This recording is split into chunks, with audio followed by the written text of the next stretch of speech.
Welcome, welcome. Wait, I feel like I've been trying to get on live for a while. Like, I had the intention. It's not that I had any technical difficulties, I was just deleting everything on my MacBook, wiping every little thing, doing factory restart because I needed this storage and it was just taking up too much storage. And now it's just there's 22 minutes left. I'm getting a new update, so hopefully I'll start streaming on YouTube, on TikTok, and Twitch. I can do that at the same time. But welcome, welcome, welcome, welcome.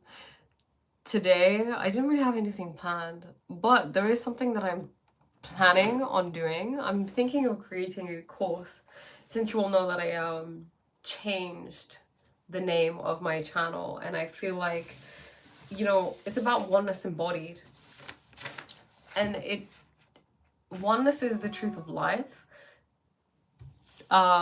So it pervades every single subject. Love, for example, that's a really good one. Let me write that down. So the things that I have is like power. It comes into power, it comes into love, obviously, identity, etc. So I'm gonna start working on that. Maybe I shouldn't have shared that, but it's okay. I have shared it. But yeah, how is everybody? Oh my god.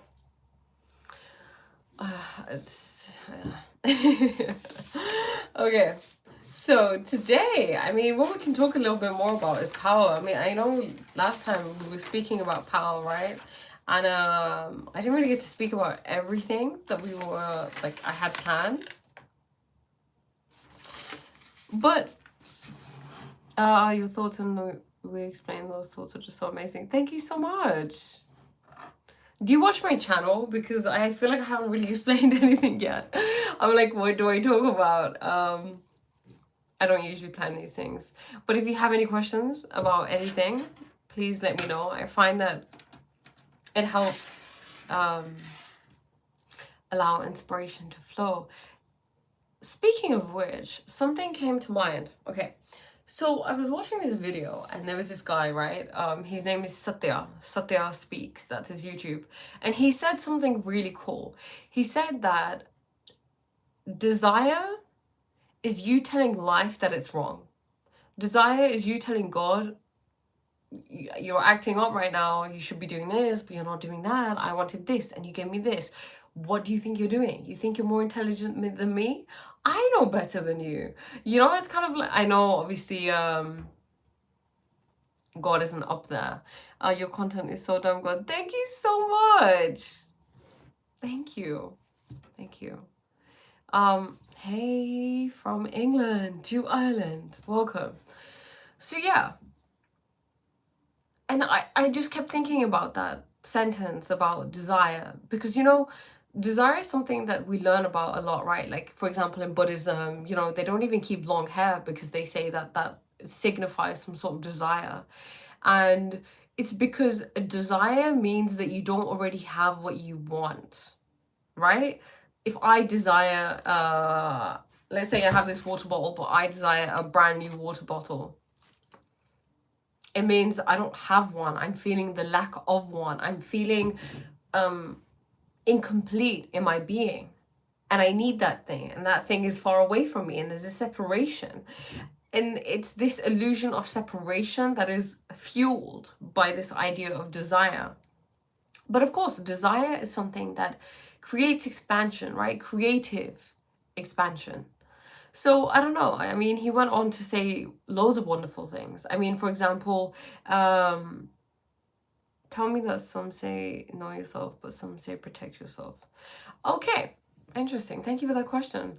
What should one do? Okay, know yourself is different from protect yourself.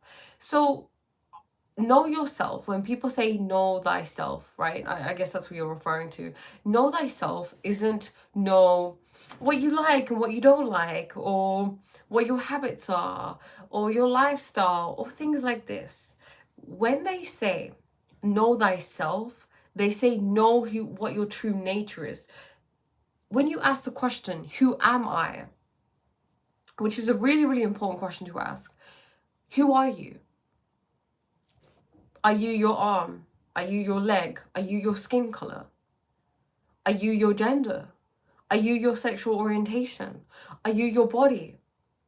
Are you your thoughts? Are you your mind, your intelligence? What are you? What is it that's listening right now to me? What is it that's looking at me?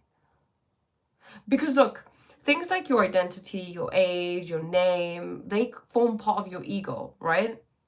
Your ego is an identity that you have been given in this lifetime to create an illusion of separateness so that you can have this human experience of forgetting. You forget your divinity. That is why so many people are called towards spirituality. So many people run towards religion, for example, because they know that there is a greater truth, there is a greater power at hand, and that being connected to that source of power is important. And it gives you great power. So when they say know thyself, it's understanding that you are not your ego.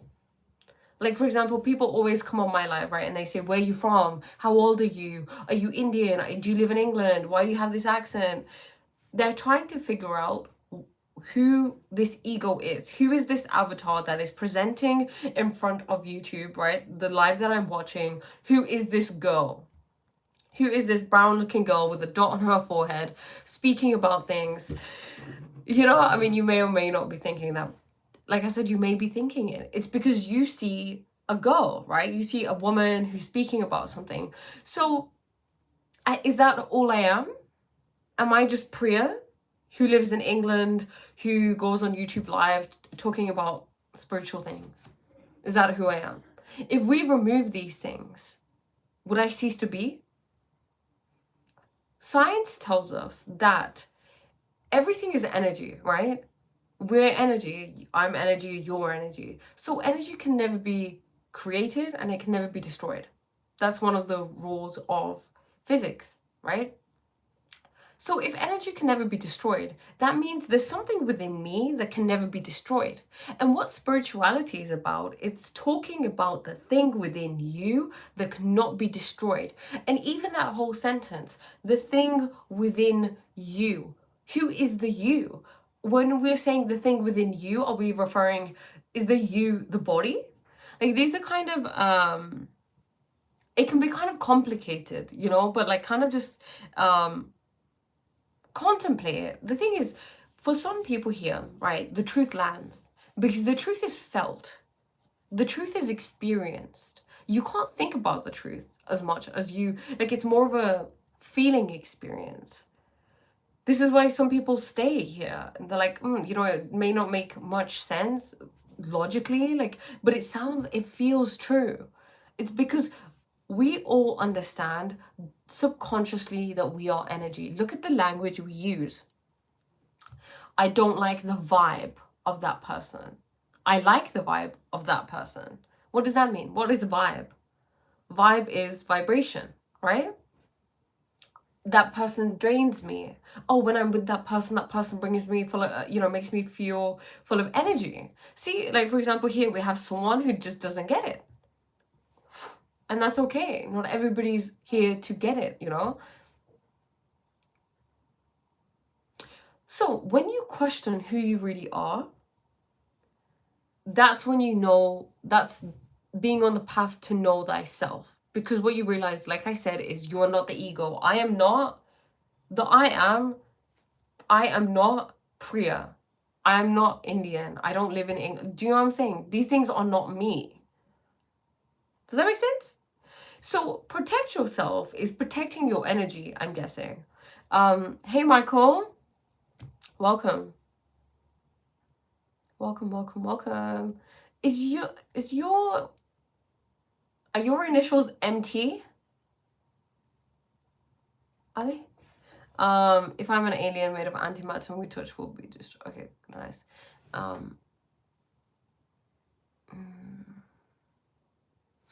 Hey, AHM Espedina. What does that actually stand for? Spadina. Maybe I'm like thinking it wrong. But yeah, welcome. MP. Okay, cool. Cool. How are we? I don't, it's Thomas. Oh my god, yeah, oh, is it Thomas? Wait, you changed your name? Or am I just forgetting? Honestly, sometimes there are so many, now I'm about to make an excuse. I do have to give, okay, wait. Spadina is a street in Toronto. Thomas, how did I forget? Should make you burn hair look wonderful. Thank you. Okay. Thanks for the suggestion. Right.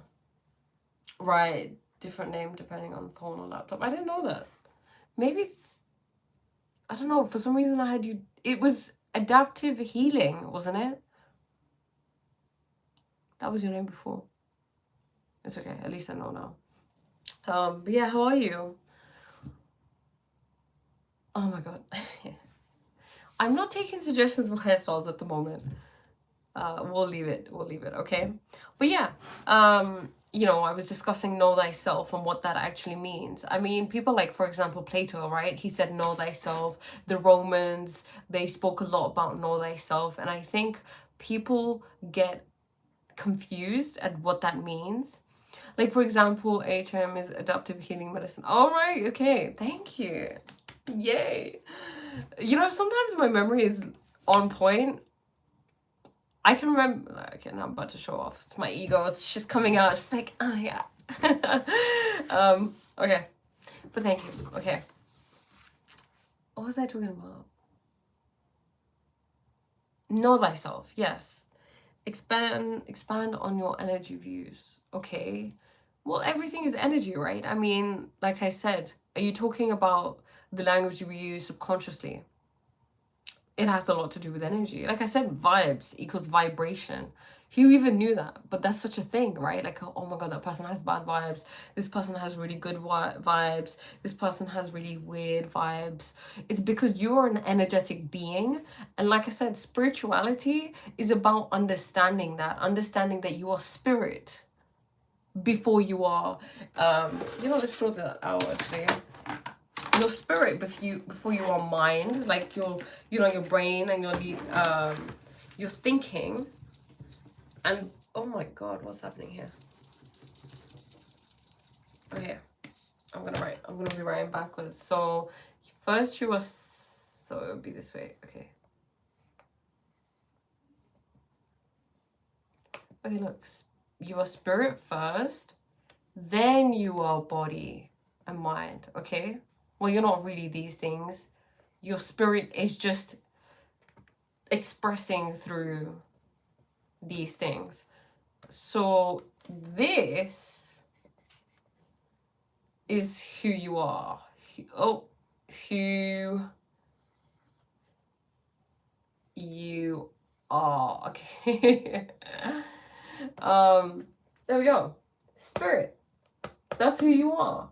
So spirituality is living with this truth, you know, and that's what this channel is about. It's helping you realize that you are God disguised as a human being, you know? Yeah, I know, I think energy is so important in healing and health and healing. Like, there's an electric quality to our body tissues that can change much faster once you're aware of it. It makes things possible you wouldn't even expect. You know, Thomas, absolutely true, absolutely true. I'm reading this book at the moment. I don't know if you've read it, but I think you'd find it really interesting. It's about healing and power, and how powerful we feel in our daily lives affects our health, because power is energy, right? So the more powerful we feel, and power not in the sense of control or manipulation or domination, which is usually what we link it to, right? I guess it's kind of like the toxic masculine kind of vibe of, yeah, domination and submission. But it's not about that. It's more your personal power, your internal concept of power. Like, okay, I believe in my fertility, you know, I'm able to not only create life, like, for example, it's called The Anatomy of Spirit. So it's going to be gonna be backwards, so you probably won't be able to read it. But Anatomy of the Spirit by Caroline Miss PhD. Do you want me to like flip the camera? Okay, you know what? Let's flip the camera and I'll show you. Okay, there we go. That's it. It's a really, I've only just started it. But yeah, it's a really, really good book. Because like I said, energy is, power is energy. With more power, we have more energy available to do things like feel abundant and feel successful and heal and have a stronger immune system and things like that, right? Technically speaking, a woman is a body and a man is mind. Interesting. I think I kind of get where you're coming from. It's more women are like, for women have more feminine energy, right? I wouldn't even say feminine. So there is only oneness, right? So there's only one type of energy. But the way that this energy behaves can be split into feminine and masculine energy, which is in both men and in both women, right? So women, like, because of their bodies and their biology and their cycle, their hormonal cycle, they have to do more things like rest and be, and they are magnetic, whereas men are electric. So men have to have a movement, right? It's almost like, what it reminds me of is like, for example, you know, like a bicycle that you ride to generate electricity. Well, I mean, that's how electricity is generated, right? Not by bicycles, but a motor being like heat, like, this is going back to GCSE science. Something's being heated, coal, oil, whatever, it's producing water vapor, and the water vapor is causing something to spin, I believe, and that is generating electricity. So it's like that. Men are generators, so they need to be moving, they need to be building and doing, whereas women, we have that energy available to us, but it's more resting and being, you know? So yeah, that is yin and yang energetic. Yin is female body, male is yang man. Oh, nice. But it isn't that separate. Oh, cool. I didn't realize that yin actually meant the body. It's pretty cool. You learn something new every day. Wait, can I turn this light off because it's really bright? Is this okay? Yeah, this is fine. I don't need to have like artificial light blaring in my face. It isn't separate at all, you're correct. It's just a different way of expressing itself, right? The energy just wants to express itself in that way. Which is pretty cool. You know what it is? It's about having a balance and adhering to that energy. Also, what you'll find is that, like, it's kind of reflected, the imbalance outside in feminine and masculine energy is reflected within beings and vice versa, right? For example, a lot of women are very in their masculine energy. They find it really difficult to be in their body, you know? No matter has yin quality compared to yang, which is more, no matter has yin quality compared to yang, which is more mental, they all flow together. Interesting. Yeah, Thomas, are you aware of, you must be aware of human design, right? Human design is I want to kind of describe it well. I'm going to give it my best shot. It's a system that takes into consideration astrology, the I Ching, and other methods, other tools to tell you how to use your energy. So, are you familiar with it? So different people have different types of like an energetic signature. So you're here to use your energy in different ways. Like, for example, you have projectors, you have manifestors, you have manifestor generators, you have generators, I think. So different people here to do different things. For example, I am a projector, so my mind is really masculine, right? Whereas my body is really feminine, which means that my mind is always going. It has to be learning something new every day. It has to be like, I could according to human design, a projector can outstudy someone who's a manifestor, for example, because their minds are able to focus for a longer time.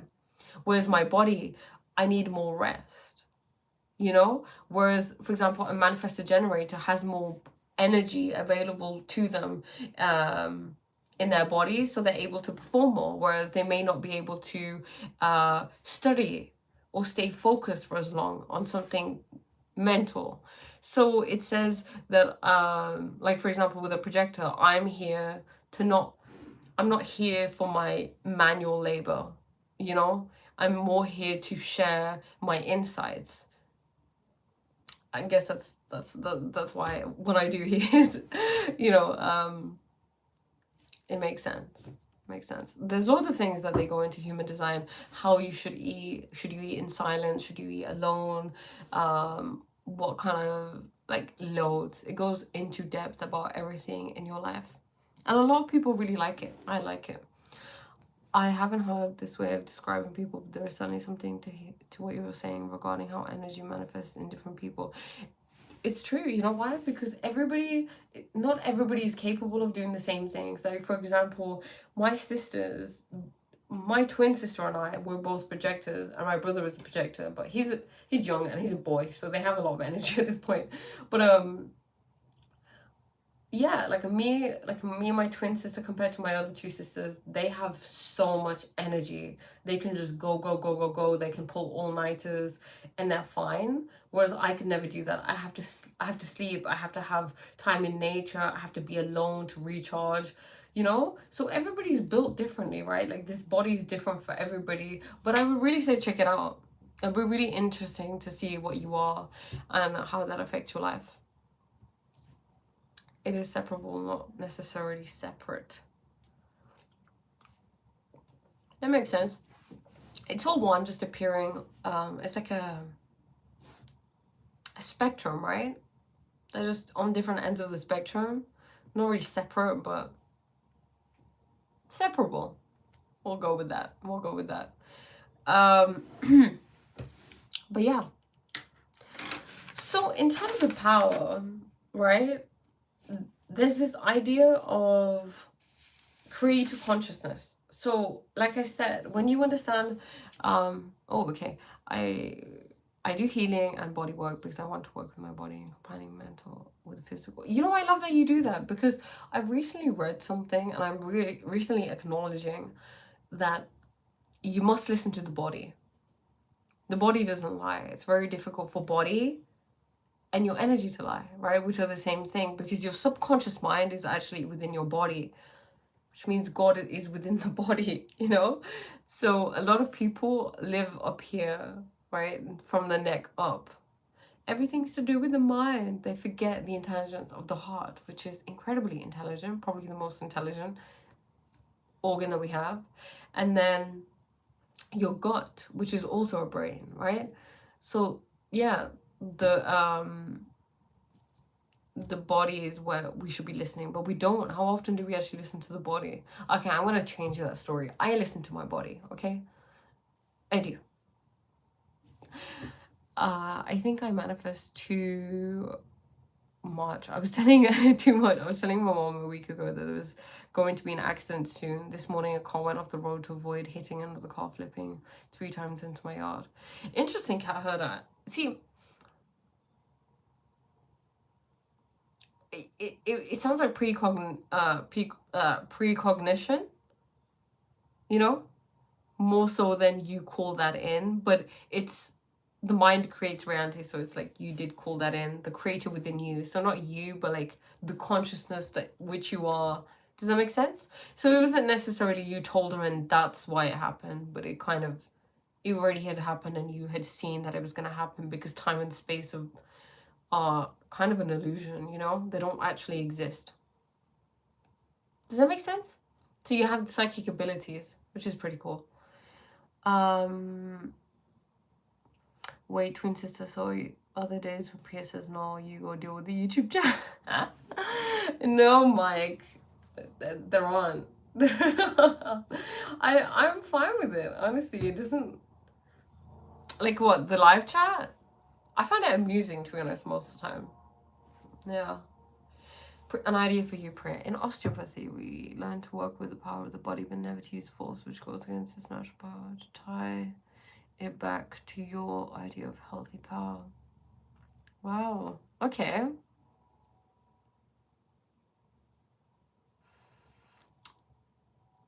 You know, I realize how forceful I am with my body. I think I've just lived so long. I had lived so long.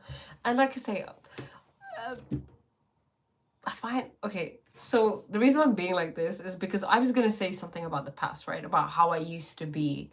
But something that I also had a realization about is the stories we tell. We keep the past alive. So I don't want to keep the past alive. Okay, you know, because only now exists, right?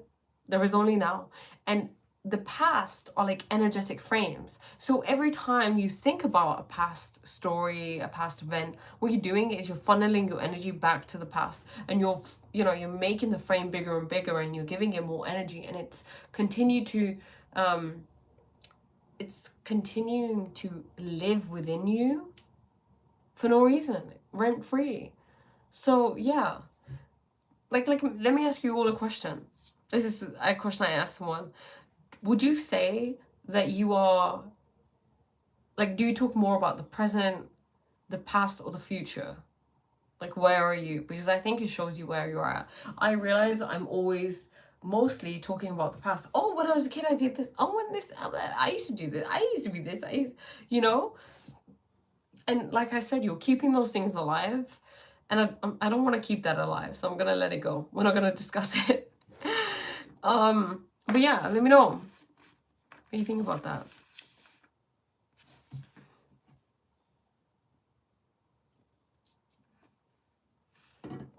Thomas, I think it's so cool that you work with body. There was the gentleman I was speaking about, Satya, that Satya Speaks, that's his YouTube name. You know, he talks a lot about movement and how I think this man cured his cancer, because he was just jumping for like 10 hours a day and just shaking his body, just moving all the energy, you know? Because, I mean, like I said in my emotional intelligence video, everything is energy. Emotions are energy, emotion. And energy always wants to be emotion, right? So the more that we can kind of help that by breathing. I mean, even today I was sitting and I was focusing on my breath, and it was almost as if I could feel like the breath, you know, going in. I don't know, I could feel it much more today. And it was like, whoa, okay. It was almost like a broom or something, you know, it's like cleaning, you know, like up, down, up. It's like cleansing, movement that's happening, that's reaching everywhere. And movement is incredibly important. The thing that stops moving is dead, you know, the thing that stops growing. Happens a lot. People laughed when I said virus would hit and a certain bridge would come down after they built it. Oh my god. A year later, COVID hit, then a hurricane hit where barges took chunks of the bridge that was finished a week before. Wow. So, Cat Herder, is it visions? Is it dreams? How do they come to you? Are they random? Tell me. You're my favorite Indian streamer. That's so sweet. Thank you. If I recorded a Qigong exercise and put it on YouTube, would you be interested in it? Yes, I would. I did start Qigong, and I really liked it. It's very like slow movement, right? I had Mind Valley and I would do it. If you posted that, I would. Definitely need to get into more of things like that. I just kind of stopped working out recently. It's just so cold. My whole like routine that I was used to, like for example projectors, they really need structure, and I was out of structure. I wasn't waking up early. Your girl was out here waking up at 8 and 9 sometimes, you know, which is okay because I understand seasons, you know. We have to work with seasons. We're not robots. We can't expect to have the same output every single day. So it's okay. I'm not judging myself for that. But my structure had changed Like my routine had changed, which meant that I'm not working out as much. I'm not stretching or doing some sort of exercise. And it really builds up. It really builds up in your body. Just staying at home inside with the heating on, it's not gonna do you any good, is it? But yeah, so even like something like for in human design, you know, it even tells you what kind of routine works best for you, where you should live. I'm just trying to convince you all to check it out. It's really interesting. I'll do a 10-minute routine. I need to get some stuff online for my clients too. Okay, perfect. Good. You let me know, okay? Just message me and let me know that you've done that and I'll check it out. I did yoga today. Well, I did a deep stretch today, which I'm happy about. I'm taking it easy, okay? So slowly. Stretching will change your life. And just any kind of, it doesn't have to be violent, aggressive exercise. You know, I think the slower, the more focused, the more present you are, I'm sure Thomas would agree, the better it is, the stronger you are. For example, Pilates. Pilates is something that is very slow, right? It's very slow, it's very intense, very focused. Yoga, the same thing. Qigong is very slow also. I'm not gonna pretend I know, I'm very well versed in it, but I remember it being very slow. And you'd think that if it's not happening really fast and it's not really forceful and like and extreme, that it's not benefiting you, but that's wrong. I mean, we all remember the story of the tortoise and the hare, right? Slow and steady wins the race.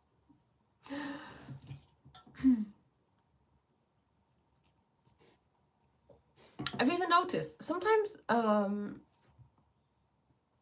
when I'm walking and I take my time, I'm not rushing, it feels like I got to the place that I wanted to quicker than if I rush.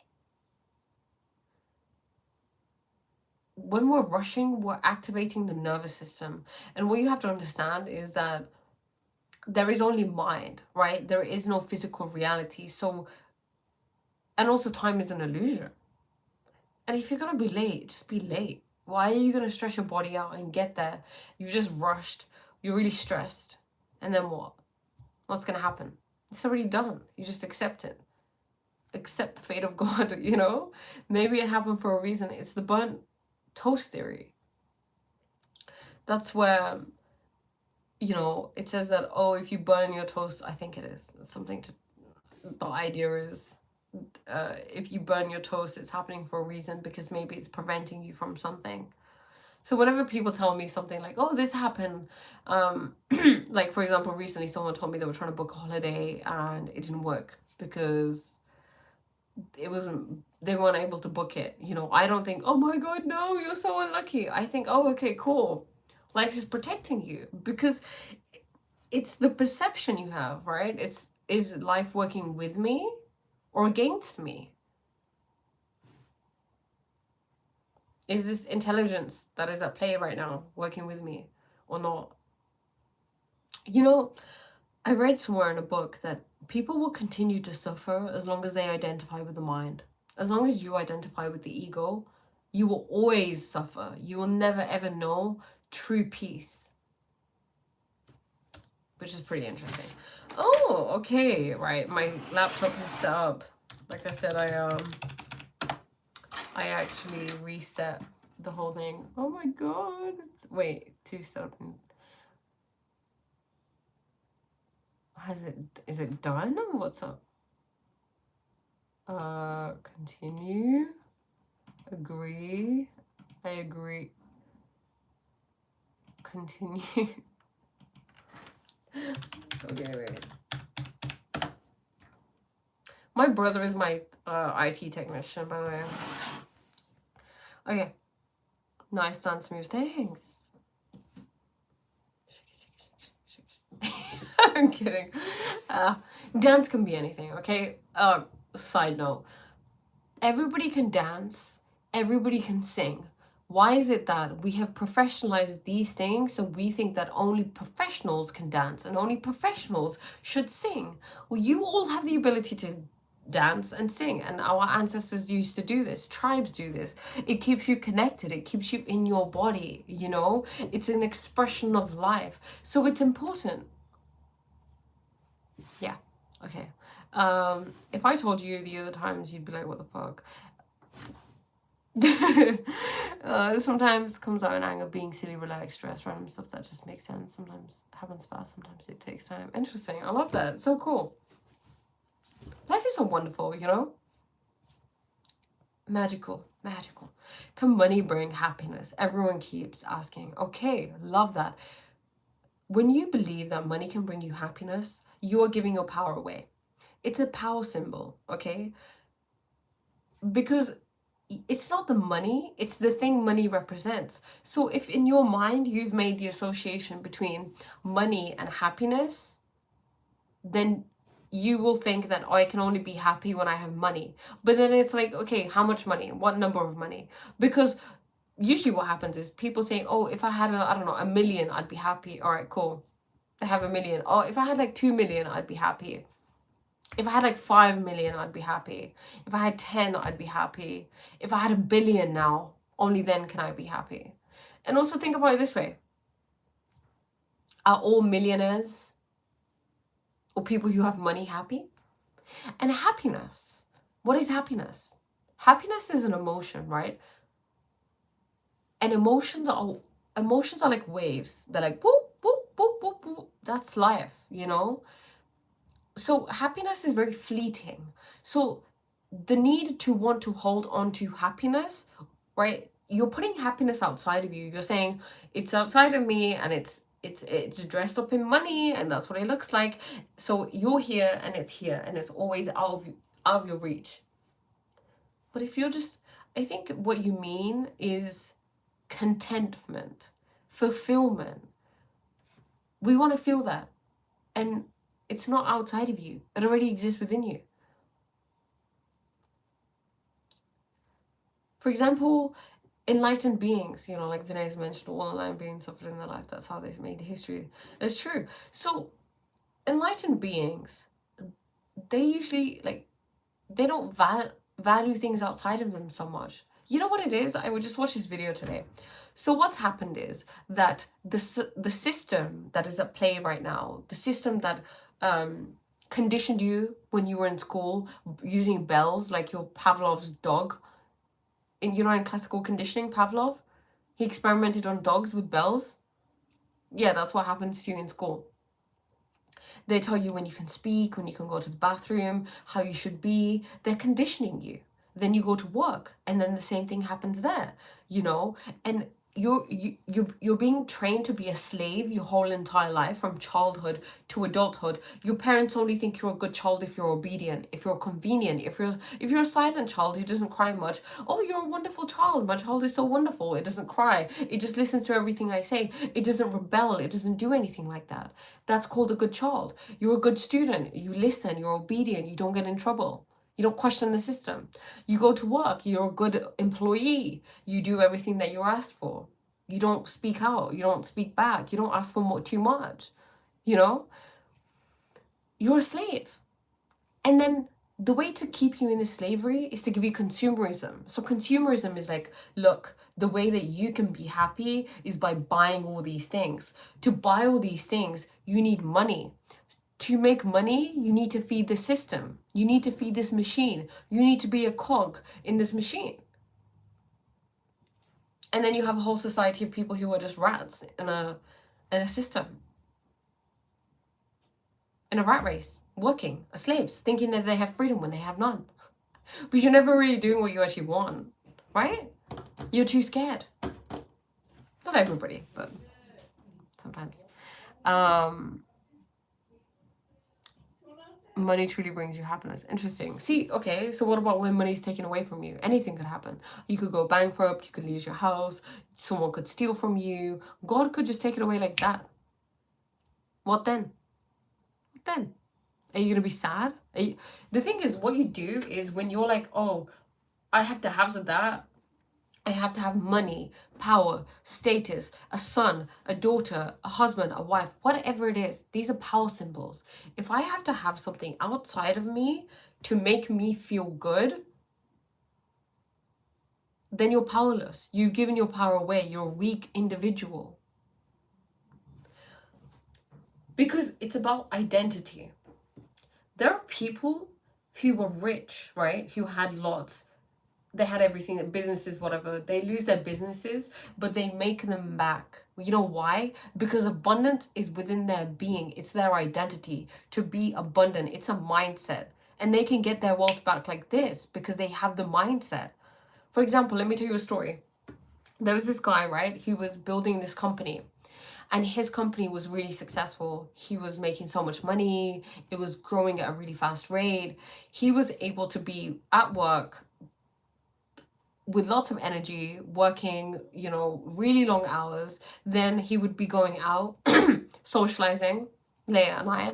Then he'd be the back first in the office, full of energy, full of life. Because his company was growing. He was making money, okay? One day, the stock market crashed, which affected his company.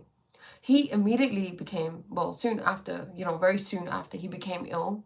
He developed a really serious bowel problem, back problem, neck problem, shoulder problem. He could not keep up the workouts. He could not keep up the lifestyle because what he did was he gave his power to money. So when he had money, he felt powerful. He had a strong immune system. He was healthy. He was full of energy. As soon as that money went from him, he's weak. He's got a problematic immune system. He's unhealthy. He feels powerless. He feels depressed. That's what happens when you give something outside of you your power. So nothing outside of you can make you feel anything. You decide to feel those things because there is nothing outside of you. Mind creates reality. It's all an illusion. Yes, if a rich person is asked how much money is enough, their response is usually more. See, the thing is, it's contentment you want. It's not the money, it's what it represents to you. It's the feeling you get. What does money give you? Does it give you freedom? Can you cultivate that right now? Can you feel free right now? And security is an illusion, okay? There is no security. There is only uncertainty. Things are always changing. You can't control everything. People who try to control everything don't have any power. It's a false sense of power. If you can hold steadfast in uncertainty, that is real power. If anything outside of you could happen and you're like, I'm good, okay? I'm not going to allow this to affect my internal temple, then you're powerful. Then you'll always attract the best in life.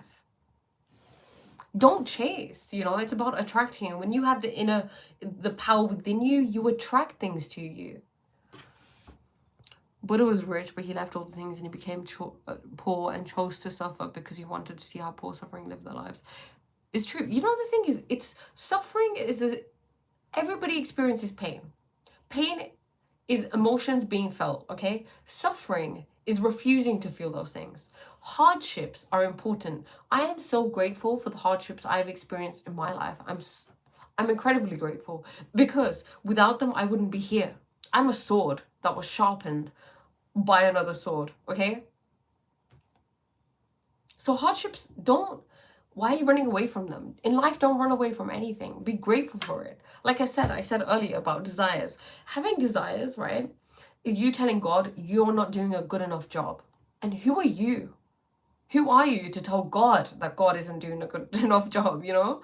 God, the ultimate supreme being, the most intelligent of all, that resides within you, within your body, like, you know, like, it's consciousness. It is everything. It's your ego that's like, oh no, I wanted this. It's like a child. Like I wanted this and I want it now. Like, for example, let's say you go shopping with your child and your child wants to have a whole basket full of sweets. Are you going to let your child buy a whole basket full of sweets? I'd like to think not, right? Because you care about the child's health. So you're going to say, no, you can't have this. And the child is going to throw a tantrum. And the child is going to say, I hate you. You don't love me. You hate me. And you're going to know that it's okay because you can see from a high perspective that this desire that your child has is not good for it. right? And that's like God with you. Where am I from? I don't know. Hi, Priya. Good to be in live after a long time. Having been busy dealing with many things. Thank God you're alive. I can spend time here, get some rest. How are you? Great to be back. Oh, welcome. I'm wonderful. Thank you. Welcome back. Money is everything. Money is everything. Interesting. People from Jain religion, they all give money when they take diksha knowledge from teacher. And from that day, they don't touch anyone. They ask food from others. They don't wear footwear. Wow. People from Jain religion don't eat onion, garlic, non-veg. No one can serve two masters. Either he will hate the one and love the other, or he will be loved to the one and despise the other. You cannot serve both God and money. It's true. You know, the thing is, look, I'm not trying to money is neutral. Money represents value. Life is about balance, okay? So if you can think about when you receive money, how do you feel? Think about it, okay? I don't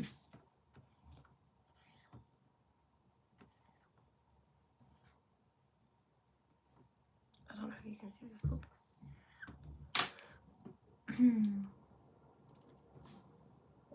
Do you feel happy? Do you feel really excited? Do you feel kind of stressed? Do you feel guilty? How do you feel? And then think about how you feel when you circulate money. Is it the same? Money is neutral, okay? What we have started to do is exploit money and abuse money. You need to think of money as a being, okay? Pretend it's a human being, okay? How do you talk to money? What do you feel about money? How do you feel when money comes in? How do you feel like when money leaves? Do you feel angry when money leaves? Do you feel guilty? Do you become insecure? Do you question whether it'll come back again? Will it come back again if you're insecure? Money is like a cat. Cats come to you when they like you. You just need to put out a bowl of milk and it will just come to you. You don't chase the cat. You don't keep the cat locked into your house just like a normal street cat, you know? You don't keep the cat locked in your house. You trust that the cat will be back and you're relaxed. That's it. Money is neutral. Everything in life is neutral. When you give it too much attention, when you give it too much importance, you're not going to get it. Anything that we give too much importance to, we don't get. It's always out of reach.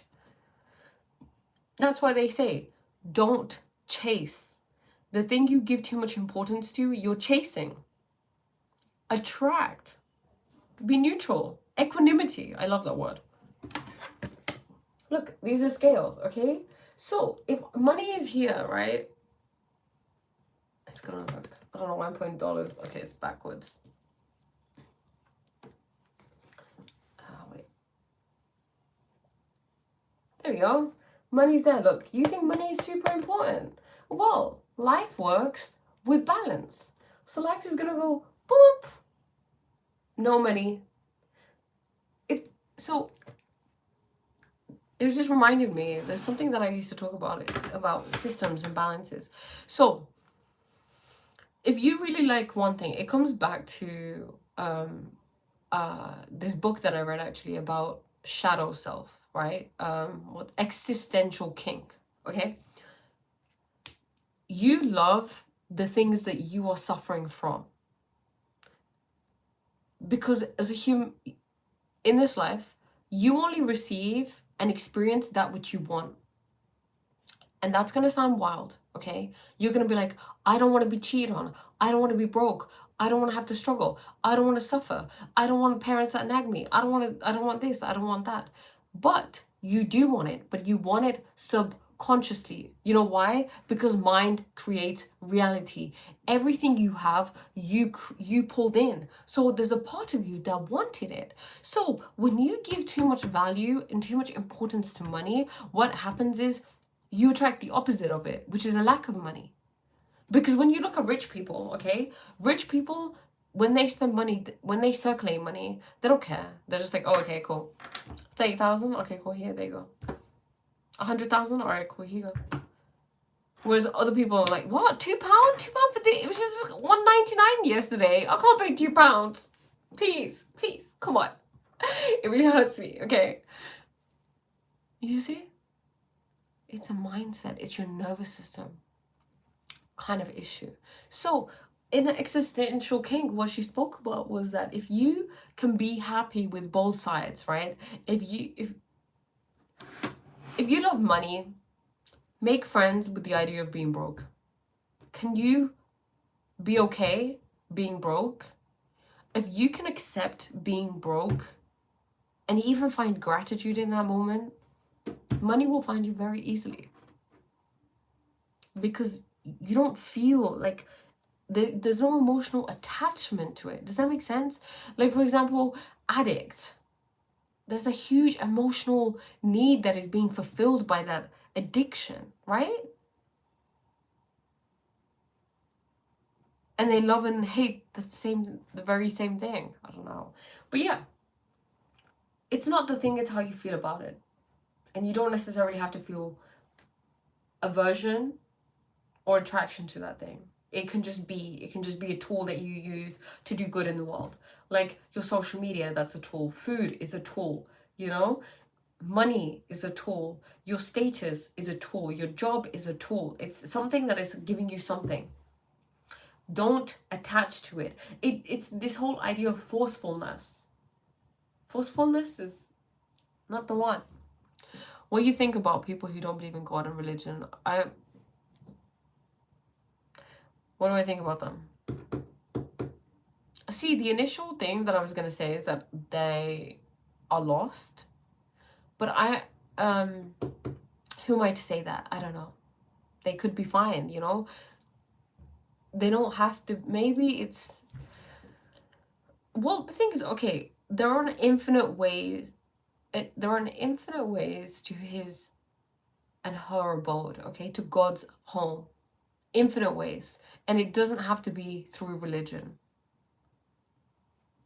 It can be through anything. It could be through music. It could be through dancing. It could be through creativity. Someone could be spiritual without identifying as a spiritual person. Because like I said, we're all spiritual. We're all spirits. But then there's the, I'm spiritual. And that's an ego. That's a spiritual ego. The whole point of it is to have the death, to die before you actually die. The ego dies. So Priya dies. But I'll be, you know, like who I truly am, which is energy, which is consciousness, which is awareness, which is pure love, will still be here. 222 on the clock. Whoa.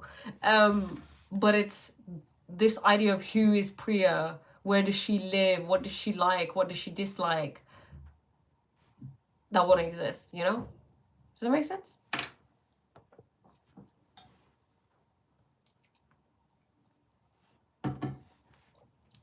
I'll be back. Give me a second.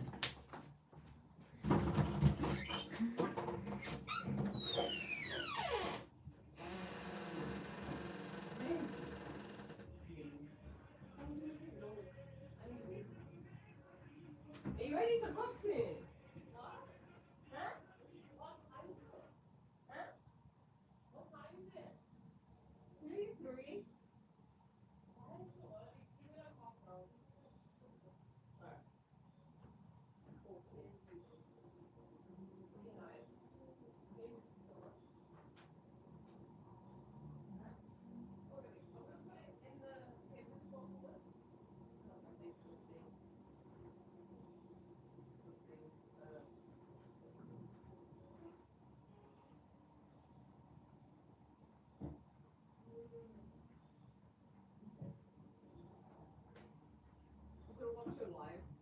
What? What's up?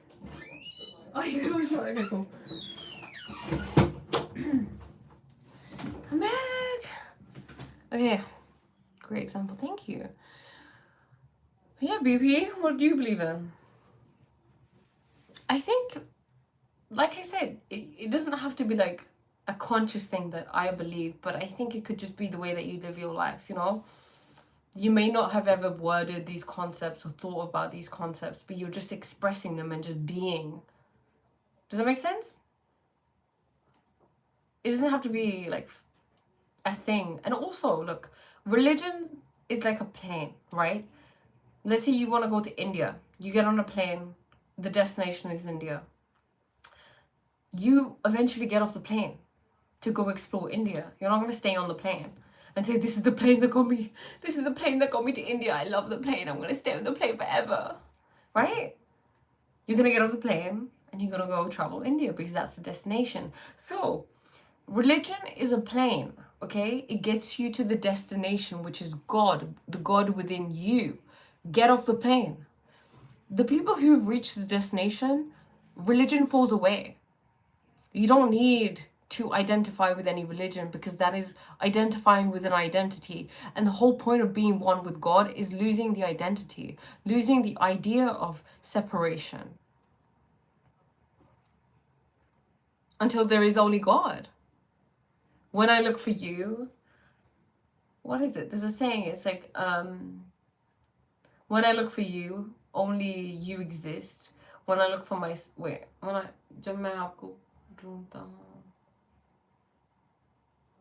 there is only you. You know, when I look for God, there is only God. When I look for myself, there is only God. Does that make sense? You are one with God, but not the ego. So that's what I mean when I say there needs to be a death before an actual death. Like, I remember I put that on one of my shorts. And someone was like, what does this mean? And I can tell why that would be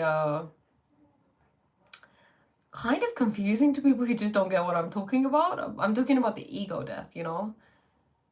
It kind of dissolves. We're not trying to get rid of it actively. It just dissolves because then you're still doing something and that's still an aspect of the mind. But the ego always wants to live, right? It's always making you feel like, oh my God, there's an issue here. Oh my God, there's an issue here. Oh my God, there's an issue here. Ah, right? It's just in a panic state all the time, chronically panicked.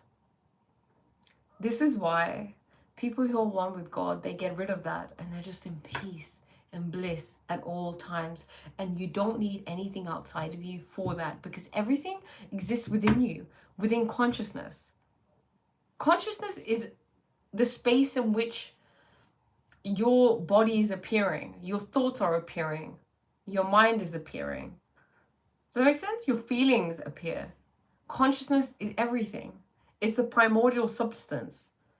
It's like consciousness is the ocean and you're the fish. Does that make sense? I think that's a really good example. Is this not working? Why is no one saying anything?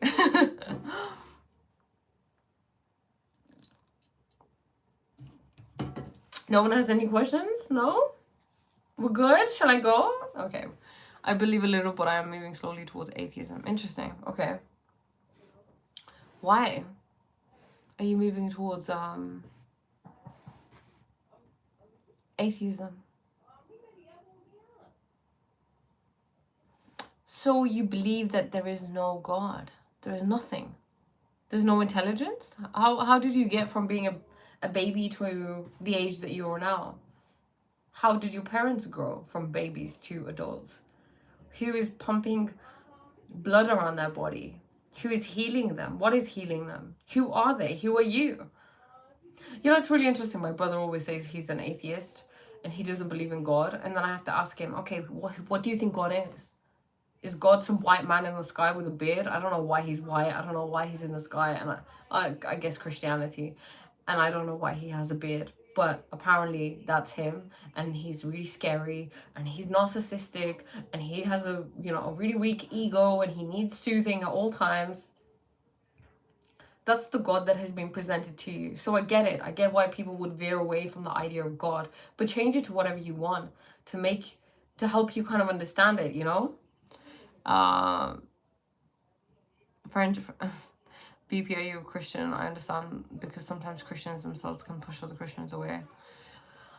You know, Christianity, I mean, I don't really know much about it, but I've seen like little quotes of Christianity.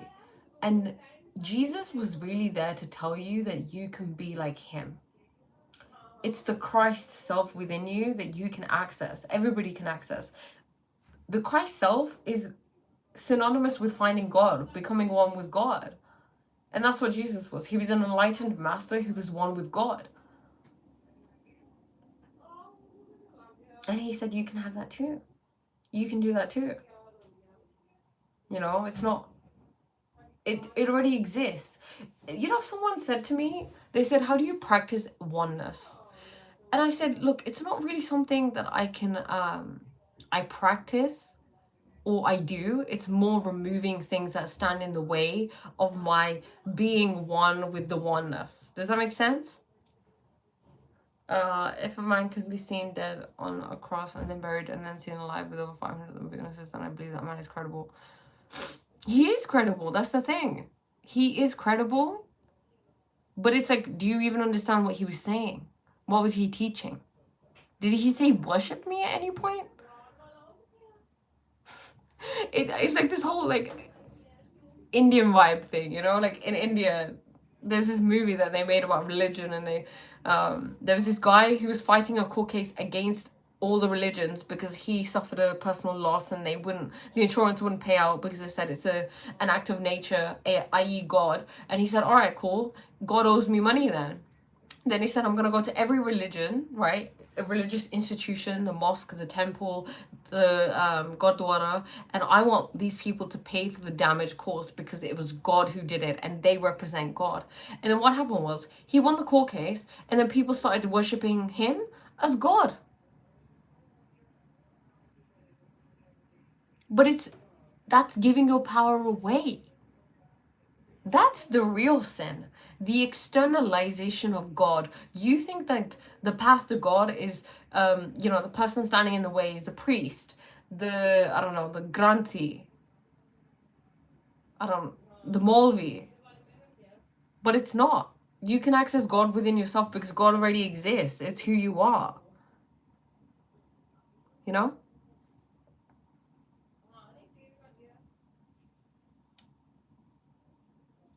Jesus said, I am the way, the truth, and life. No one can come to God except through me.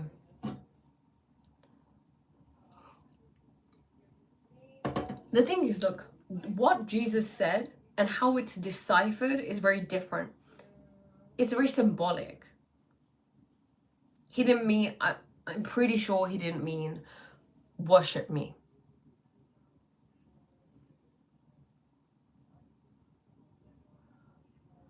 You know? But I can see why I would feel like that. I'm interested. Have you read the Gnostic Gospels? Or have you read any books on Christ consciousness? I think those would, are you a Christian? They might interest you. I think, you know what it is? I think in life we should always question things. If you were born into a particular religion, question it. Why not? Why not use your own reasoning, your own discernment?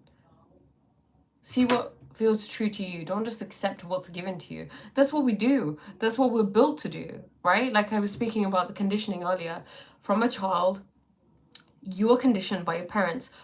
You are a good child if I think you're, like, if you are obedient. Don't act out. Be quiet. Be good. And then I love you. Then you learn that love is conditional. And then you go to school, and then it's further. It's not even conspicuous anymore. The obedience that they want you to develop is very conspicuous. You must go to the bathroom at this time, or you can't go at this time. You must eat at this time. It's literally like dogs. Pavlov's dogs is what they do to students. It's torture, you know? Never listen to anyone that separates you from God and offers them as a go-between. Yeah, word. Very, very true. That's the thing I always look out for in terms of gurus, you know? Like, what are they telling me to do? Are they connecting me more to the source and like through myself? Or is it come to me, give me this, and then then you can have this, you know?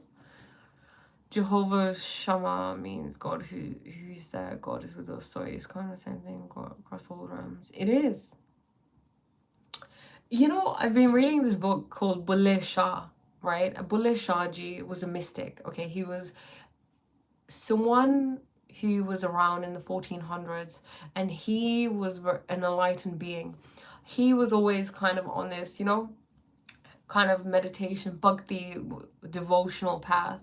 And he met his guru, and his guru helped, because a guru, that's why they always say, yeah, like, you know, a guru is really important, a master is really important because they can help you find the God within you. You know, they can give you that key to realize God within you. And that's what his guru did. And he really worshipped his guru because his guru was like God. He let him become one with God. Well, you know, like, helped him.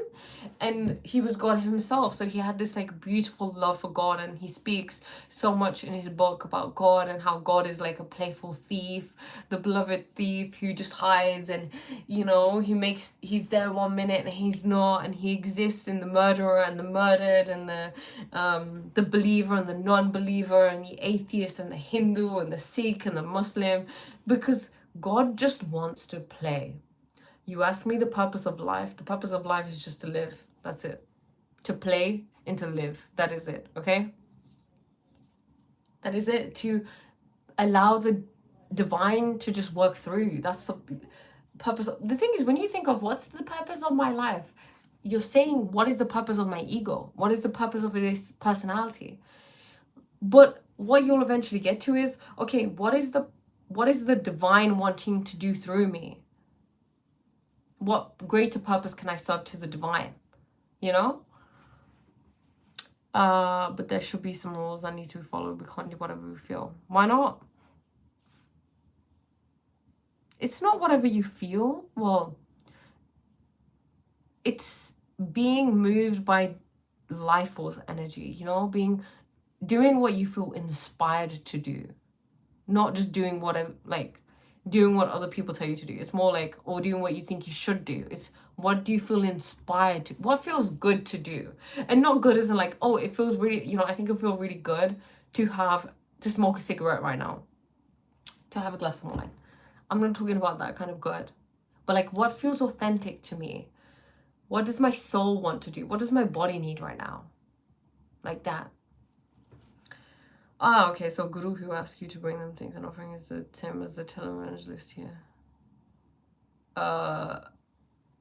Who's the televangelist? But yeah, I mean, the thing is, you know, Diksha is what Vinay was talking about earlier. So gurus, they want Diksha, and I get Diksha. You know why? Because it's about value, but it's not like taking the piss with it.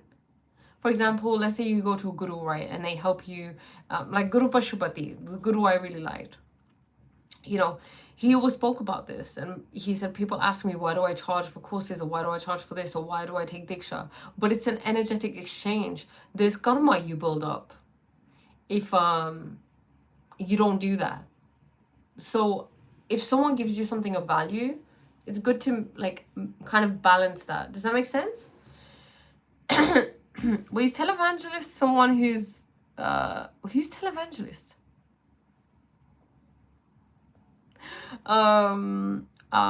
If my soul inspires me to drink, is it good or bad? Your soul would never inspire you to drink.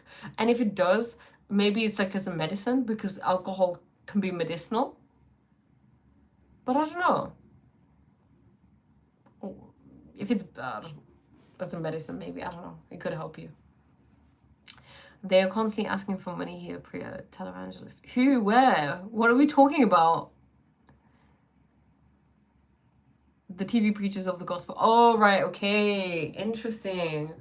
I mean, yeah, you know what it is? Look, one thing I've realized personally myself, the more I would go to the Gurdwara, right? And the Gurdwara, I'd never really gone to a religious place so much. And I started going to the Gurdwara, which is a Sikh temple, and I really liked it. And what I realized there was that just because you work in a religious institution doesn't mean that you are on, like, you're someone who's full of integrity, compassion, understanding, and you're following everything that is being taught. Because people aren't always doing that. You can wear the uniform of someone who's religious, you can follow the rituals, but it's what's on the inside. Do you have love? Love is God. God is love. So if you're highly religious but you don't have love within you, unconditional, pure, true love, there's no point. You're fake, you know, as far as it goes. You're fooling yourself. Because it's about how you feel. It's about your heart. It's about becoming a lover of life. When you're with one with God, you love everything and everyone, because you know that you are everything and everyone. You see the truth. You embody the oneness that you are. The TV preaches. Okay, true. I like the way you said Gurdwara. Thanks. The way you said Gurdwara, I liked it. Okay, perfect. Thank you. But yeah, that's what I realized, you know, because you know what it is? It's Gyan, which is wisdom. So when you go to Gurdwara, you learn lots of, you're given wisdom, right? It's being read and you're taking it in. But are you acting on it? It's like any knowledge. There is no point of it if you're not applying it. If I learn how to make a cake, but let's say I learn how to swim from a book, but I never actually swim. Am I now a swimmer because I've learned, but I haven't applied it? Like, what's the point of having knowledge, but not applying it? The applying bit is the most important bit. The Gurdwara, you mean Gurdwara? Gurdwara, yeah, I meant Gurdwara. Gurudwara. No, I mean Gurdwara. Guru ka dwar. Well, love is conditional, including mother's love. That's untrue. That is untrue. I'm not saying it's untrue that all love is conditional. I don't believe in that. You know? It doesn't have to be that way. A mother's love, I don't believe a mother's love is conditional. Not always, anyway. I mean, that's why they say a mother's love is the greatest. It's because it usually, the idea of it is it's unconditional. A mother would do anything for a child. But of course, not all mothers, you know. I get where you're coming at. The thing is, look, we as humans are just so used to conditional love that if we would just be so overwhelmed by unconditional love that we can't even conceptualize it, because it just seems so drastic and so overwhelming. I'm about to have my first kid. People keep congratulations. People keep telling me how it will change me. I'll fall in love with him. I want to protect him. I wonder how it will affect me. I mean, of course it will change you. Everything changes you, right? You know, Thomas, your child is a reflection of you, you know? So you'll learn a lot about yourself. And your inner child. Tell me one there. I come here because I'm okay. Is it bad? Am I fooling myself? Because I'm fun. Oh, okay. I shall not. What's that? There's a saying. I will not. Never mind. I can't recall. But are there any last questions before I go off and make some chicken biryani with my sister? Tell me. Bring it to me. Ow. Whoops. Oh wait. If not, then I shall bid you farewell. I need to write down what we spoke about in this live so I can title it. I think what did we speak about? Power. Oh, we spoke about power yesterday. Okay, power, personal power, balance, yes. What? Yeah, I have loads. Look, this one and which one's? Oh, you want to take a small one? A small good one? No, I have big ones. Just take a big one. Look here. I'll be down in a bit. Very true. I'll have a totally innocent person to go out in this world. Yeah, exactly. Complete, like, the biggest mirror you'll ever have. But congratulations once again. Thanks for the chat, Priya. My absolute pleasure. Thank you for being here. Have a great day, Priya. Great chat. Thank you. Everybody take care. I love you, and goodbye, and see you soon, and have a great rest of your day.